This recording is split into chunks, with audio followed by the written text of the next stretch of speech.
Happy Blues Day Tuesday, everybody. Welcome. This is the Last Format Podcast. I am your host, 4KD Ray. You guys, today is our favorite day of the week, Blues Day Tuesday, the day everybody looks forward to grab those new releases, make your YouTube content, your Instagram or TikTok content. It is finally here.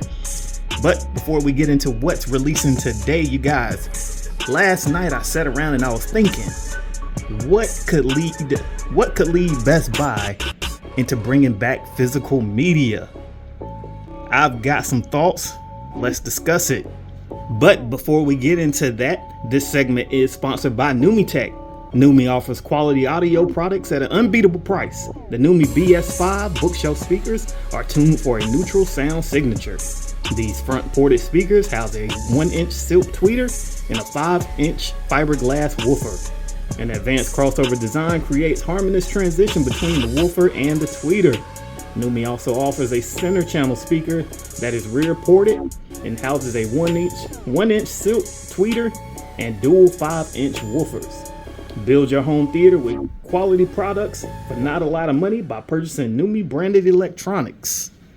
So could Best Buy bring back physical media that we love, such as Blu-ray, DVD, 4K Blu-rays? My answer to that right now is yes. I do feel like eventually they may bring it back because there's one underlying issue right now that could affect the bottom line of Best Buy, and that is Trump's tariffs.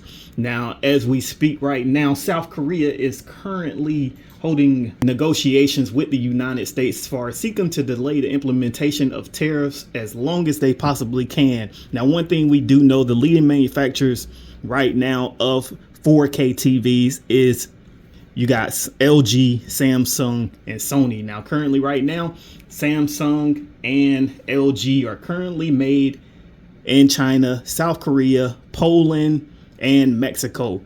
As far as the US and LGs, most of those do come from Mexico, but China and South Korea are very big at making these 4K TVs. Now, what could that mean for Best Buy? Now, as we do know, tariffs can push the price of products over to the consumer to make us pay more to help, ease the burden on the manufacturers and the retailer itself. So with that happening, I could see that, with 4K TVs probably being a big bottom line to Best Buy and what they do, that if they start to see those tariffs in effect and those prices go up, they've got to find some other type of product to help recoup some of those sales that they are missing right now. And what items could we see do that? 4K, Blu-rays, and maybe even video games once again. Now, currently right now, we are in negotiations with Mexico, so that's helping to keep those tariffs away from us and not pushing it towards the consumer. And as we know right now, most movie studios obtain 4K Blu-ray discs primarily through manufacturing facilities with a notable presence in Mexico and Germany. These facilities handle the pressing of the discs, which then get distributed through channels like the Universal Studios website, Groove, and other online retailers. Where the issue lies currently is if these tariffs from China, South Korea go into effect to affect the bottom line of a store such as Best Buy, who thrives off the sale of these big screen TVs that everybody's after, whether it's an LG, a Sony, a Hisense, a TCL. Most of these screens are manufactured overseas in these areas. Samsung TVs are manufactured in several countries, including South Korea, China, Vietnam, and India. While some components are manufactured in Korea, final assembly and production often take place in other countries like Vietnam and India.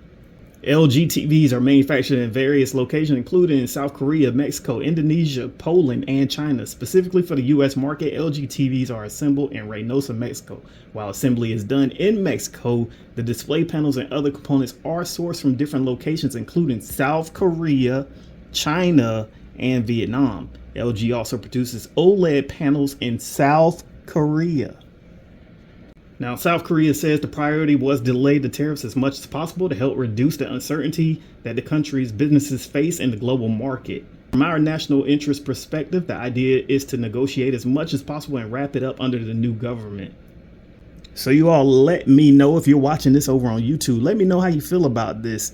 Could Best Buy end up, if these tariffs go into effect, and it starts to affect their bottom line when it comes to departments such as their big screen TVs, which is probably a big seller for them. Do you see them bringing back physical media as sort of a loss leader to help recoup those sales? Let me know if you're watching this down in the comment section of the YouTube version of this. So not a lot in the way of new announcements yesterday, but we did get Grindhouse releasing Fulci's The Beyond 1981 onto 4K Blu-ray. This is a six disc set with your 4K Blu-ray, 3 Blu-rays, a DVD, and CD. This is a new 4K restoration from the Technoscope Negative. It does include Dolby Vision and HDR presentations of the film, and it has a 5.1 DTS HD Master Audio remix with all new reimagined score created by Fabio Frizzi, presented with Dolby Vision HDR. Also, we got news that Kino Lorber is preparing a 4K Blu-ray release of Uncommon Valor starring Gene Hackman, Robert Stack, Fred Ward, Red Brown, and Randall Cobb. This release is expected to arrive on the market later this year, with more technical aspects to come in the future. Alright, so let's round out our Tuesday Blues Day 4K Tuesday new releases. We've got Sonic the Hedgehog 3, Batman Ninja vs. Yakuza League, Sands of Iwo Jima, Donovan's Reef, Chungking Express, The Informant, The Good German, Basic Instinct 4K from Lionsgate Limited exclusive Steelbook, King of New York, another Lionsgate Limited exclusive, Batman Ninja to round it out. Alright, and before we get out of here, let's take a look across the board of Amazon to see what we got on sale. Looks like about 5 hours ago we got Planet Earth 3 down to $16.99. Richard Pryor's Live on the Sunset Strip is down to $13.49. Frozen Planet Part 2 $16.99 as well. We've got The Matrix down to $16.99, but I'm sure that's one a lot of people already have in their collections. Also got Last Christmas down to $16.49, The Lady of Shanghai $22.99, Black Mass down to $17.99, All Quiet on the Western Front $25.49, Devil Times 5 $34.99. We've got Twisters down to $19.18, National Parks Adventure $11.49, The Last Reef $14.99, 15 Film Collection of Batman $96.59, Reptilicus $33.99. Got The House by the Cemetery $27.49, and to round things out, Chuck Norris's Invasion USA is down to $33.99. So you guys, we're gonna end it right here. If you're enjoying what the Last Format gives you week in and week out with 4K news and reviews, make sure you hit that like button and subscribe.